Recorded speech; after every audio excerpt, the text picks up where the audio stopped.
I'd say we all saw this one coming. Ever since the elections, we've seen plenty of meltdowns, but nothing comes close to what Rosie O'Donnell's going through. Trump's longtime arch nemesis has taken her frustration to a whole new level. With over-the-top rants and bizarre TikTok posts, today we're covering some of the moments that left people scratching their heads and trolls having a field day. As always, make sure to subscribe and hit the notification bell for more videos just like this. Hold, please.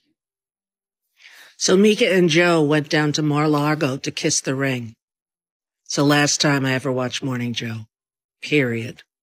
End of statement. Unreal. Unreal. For months you were telling us he's the worst thing that could happen to this country and democracy. And then you go kiss his ring? Despicable. Despicable you. Both of you. All right, let's pump the brakes here. Scarborough and Brzezinski, regardless of what you think about their show, weren't exactly sending out wedding invitations to join Trump's fan club. They publicly stated that they were meeting with him since, quote, they realized it's time to do something different given that Trump won the 2024 presidential election and will reoccupy the White House for a second term. Sort of like a restart of their relationship and taking a different approach, if you will. I think this move wasn't just smart, but a core aspect of their job, since having a line with the person who holds the most powerful office in the world is a no-brainer. That's why Rosie's reaction is nothing but peak performative outrage. Instead of considering the practical side of this meeting, she's framed it as some betrayal of the resistance. It's this kind of knee-jerking labeling that fuels unnecessary division. Criticism's fair game, but sometimes the outrage just overshadows the point. If opening dialogue with the president is suddenly a bad thing, what's the alternative? I guess shouting from your bubble and hoping he hears? Rosie's also posting some random TikToks, and honestly, I think they're pretty hilarious. Totally Julie Andrews. That is 100% Julie Andrews. She has the scar right there on the back.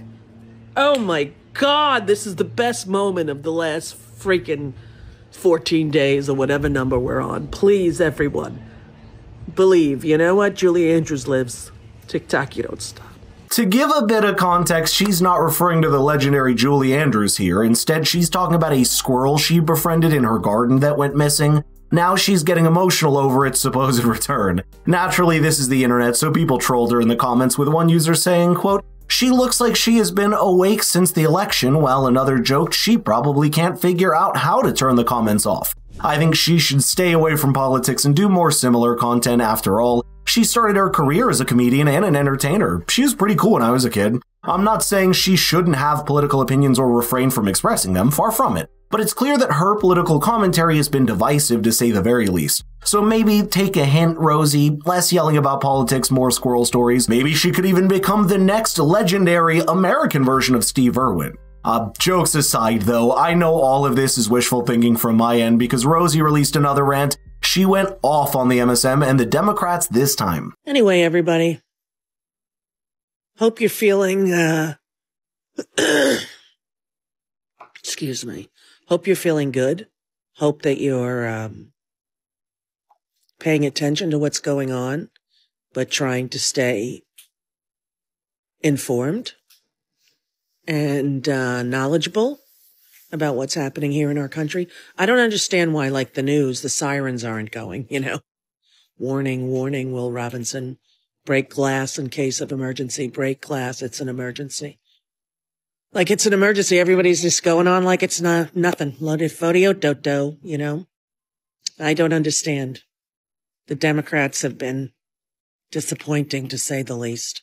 Even with the lamestream media endlessly covering every single thing Trump does, Rosie's still not satisfied. Perhaps we should install red sirens at every intersection so that people know what's going on, because we need full-blown apocalyptic meltdowns. It's almost laughable when you think about it. For the past few weeks, every time Trump moves, makes a cabinet pick, or posts a random thought on social media, headlines explode across every major outlet. They dissect his every word, twist every decision into a doomsday scenario, and obsess over his policies like they're breaking news in real time. Yet for Rosie, unless the media completely abandons objectivity and devolves into outright hysteria, it's just not meeting her high standard of outrage. I've noticed you still haven't liked the video or subscribed to the channel yet, so what are you waiting for? Here's the thing, the MSM doesn't need any coaching from Rosie when it comes to sensationalism because they've been doing just fine losing their collective mind since 2016. Ollie London went on Sky News and gave his take about these meltdowns she's been posting, and he made some very valid points. Well, Rosie O'Donnell has a classic case of Trump derangement syndrome. She's always saying she's never going to speak about Trump again, but she just can't help herself going on 10-minute TikTok rants.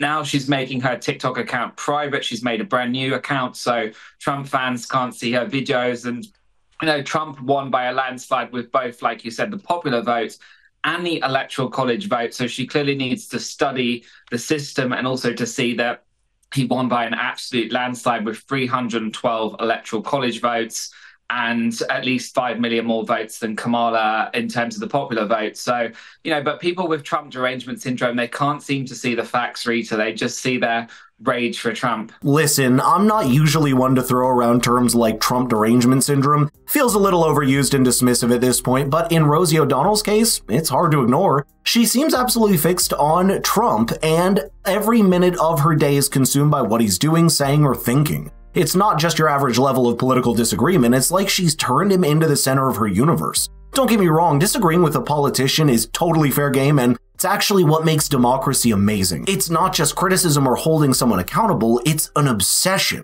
What's insane is how much energy this must take. Imagine waking up every day, logging on, and immediately going through a mental checklist of reasons why you're mad at one person. It's exhausting just to think about and also unproductive. Even on the squirrel post that I showed you earlier, some people were calling for her to see a therapist because her life is very public and she's all over the place. Don't talk about politics. How can you not in today's political culture? How can you not? Very difficult. Very difficult for everybody, I think. All sides of the equation. You know, and the people who voted for Trump with the hopes of lowering prices, you know. Remember, you control your thoughts don't control you. So, good things to think about in these troubled times. You see what I'm talking about? She's just rambling and going on endless rants because she desperately wants to be mad at Trump, but doesn't say anything of value to add to the conversation. So you get things like people who voted for him expecting prices to go lower. The man is not in the office yet, and such things take time, but that doesn't fit her narrative of sound the alarms and it's the end times. I guess I'd love to know your thoughts here, so let's get the conversation rolling in the comments down below. By the way, if you want your friends to see Rosie's meltdowns, please share the video with them. Thanks for watching. I'll see you in the next one.